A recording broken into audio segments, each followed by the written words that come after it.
একটা প্রশ্ন এসেছে, যাক অনেকদিন পর একটা প্রশ্ন আসলো, হ্যাঁ, যে হ্যাঁ ভোট দিবে না ভোট দিবে। আচ্ছা, সুবহানাল্লাহ। দেখেন, হ্যাঁ না দুইটা অপশন আছে কি নাই?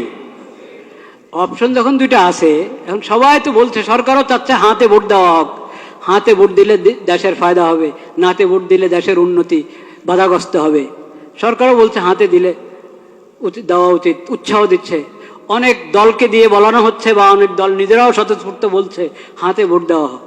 কিন্তু অপশন যখন দুইটা আছে, এর মানে নাতে ভোট দেওয়ার অধিকার আছে কি নাই? আছে, নাহলে তো আর দরকার নেই ভোটের। হ্যাঁ না দুটো যখন আমাকে দেখাচ্ছেন যে হাতে ভোট দাও বা নাতে ভোট দাও, এর মানে অধিকার দেওয়া আছে সরকারের পক্ষ থেকে। আপনি নাতেও দিতে পারেন, হাতেও দিতে পারেন।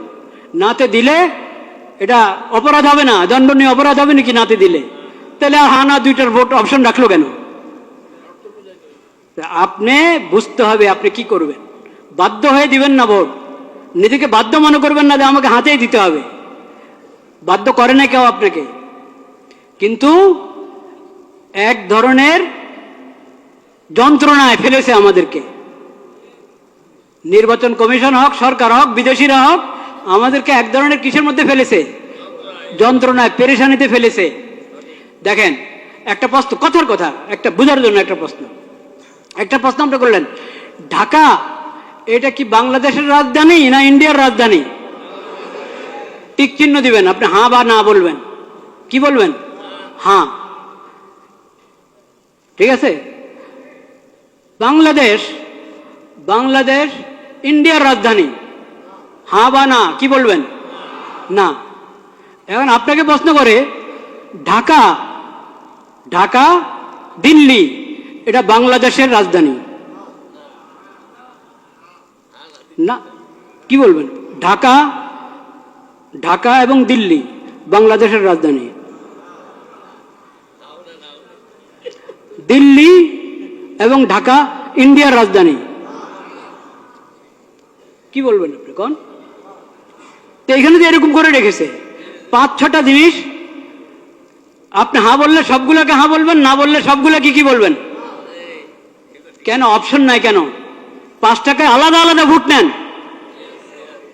আপনাদের কি সিলের টান পড়ছে না কালি কাগজ না কিসের টান পড়লো?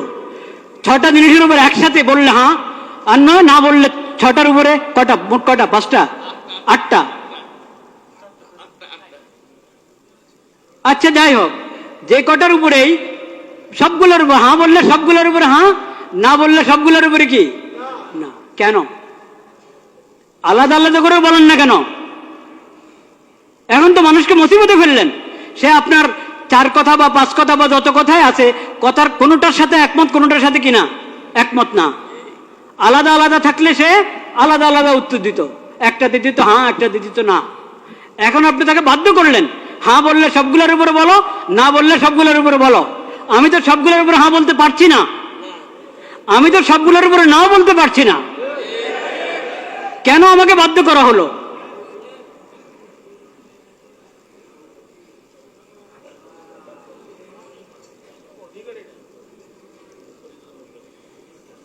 একটা পেরেশানি, একটা যন্ত্রের মধ্যে ফেলা হলো জাতিকে। ভোট দিলে সবগুলোর উপরে হ্যাঁ বলো, আর না বলতে হলে সবগুলোর উপরে না বলো। কিন্তু আপনারা ভয় পাবেন না, হার মধ্যে যেহেতু অনেক অন্যায় কথা আছে, আপনি বুঝে শুনে ভোট দেন।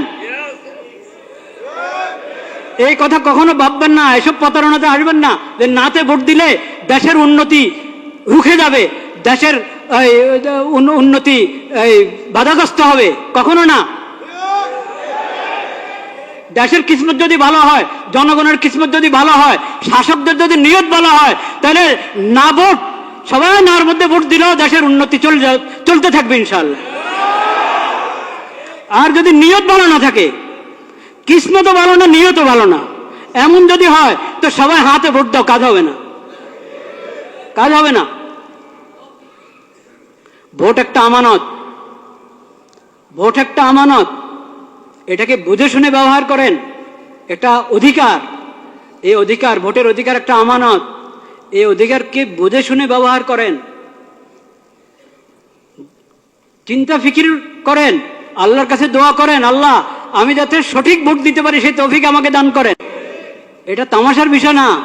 প্রতারিত হয়ে বাধ্য হয়ে ভোট দিবেন না, লোভে পড়ে ভোট দিবেন না, চিন্তা ভাবনা করে, এবং এটার জন্য দোয়া দুরূদ পড়েন, সালাতুল হাজত পড়েন, অভিজ্ঞদের সাথে মশওয়ারা করেন, নেককার দিনদার মানুষের সাথে মশওয়ারা করেন।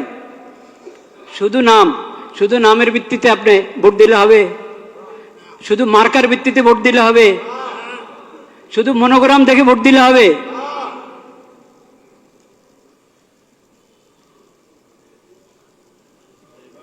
এটা হবে না, চিন্তা ভাবনা করতে হবে। শুধু নাম দিয়ে প্রতারিত হবেন না।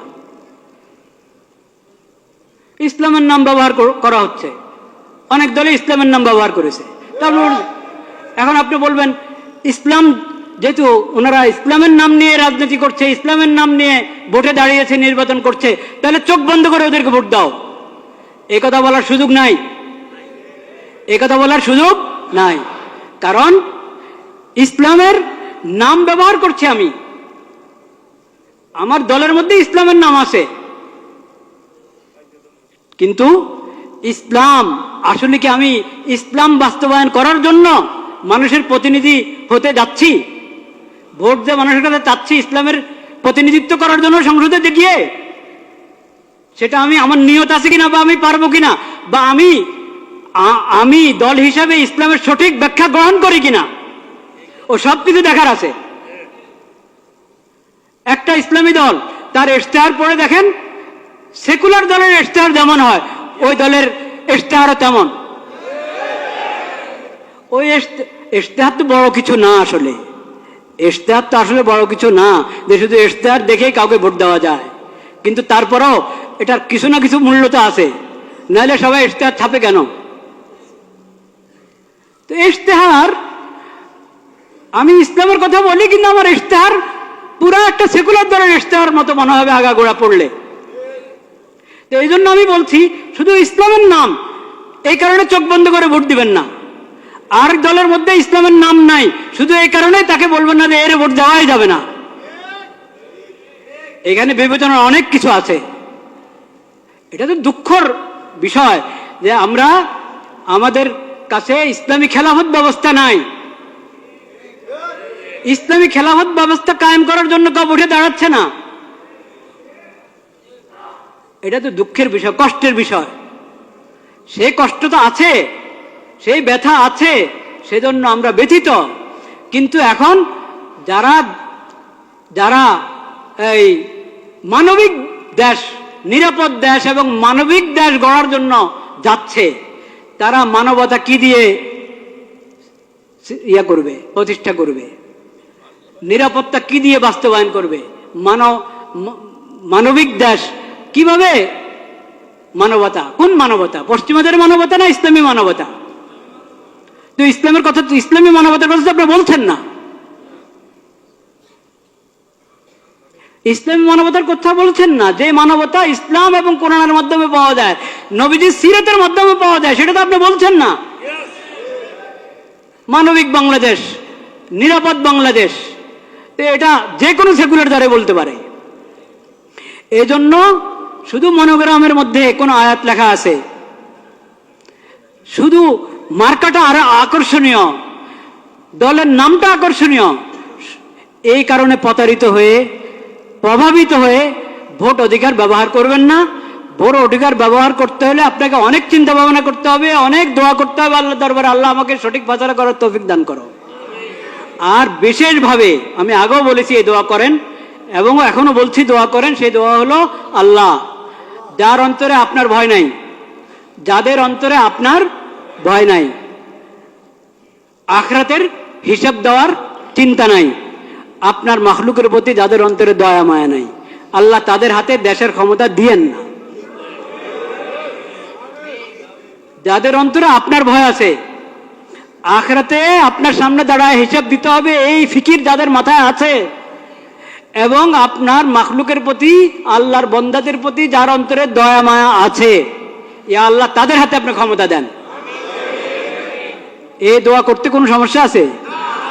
কোনো দলের নামে নিলাম না আমি, কারণ আমার আল্লাহ সবচেয়ে বেশি জানেন, বাস্তব কথা আল্লাহ জানেন কার হাতে ক্ষমতা গেলে তারা উম্মতের জন্য, আল্লাহর বান্দাদের জন্য, দেশের জন্য কল্যাণকামী হবে, এটা আল্লাহ সবচেয়ে কি জানেন, ভালো জানেন। আল্লাহর হাওলা করে দিলাম, আল্লাহ তাদের হাতে দেন যারা আখিরাতমুখী, আখিরাতের ফিকির আছে, আপনার ভয় আছে যাদের অন্তরে, আপনার মাখলুকের প্রতি যাদের অন্তরে দয়া মায়া আছে, তাদের হাতে ক্ষমতা দেন। যারা আপনার ভয়ও তাদের অন্তরে নাই, আখিরাতে আল্লাহ আপনার সামনে দাঁড়ায় হিসাব দিতে হবে এই ফিকিরও তাদের নাই, আপনার মাখলুকের প্রতি দয়া মায়াও নাই, হ্যাঁ, ইয়া আল্লাহ তাদেরকে আপনি ক্ষমতা দিয়েন।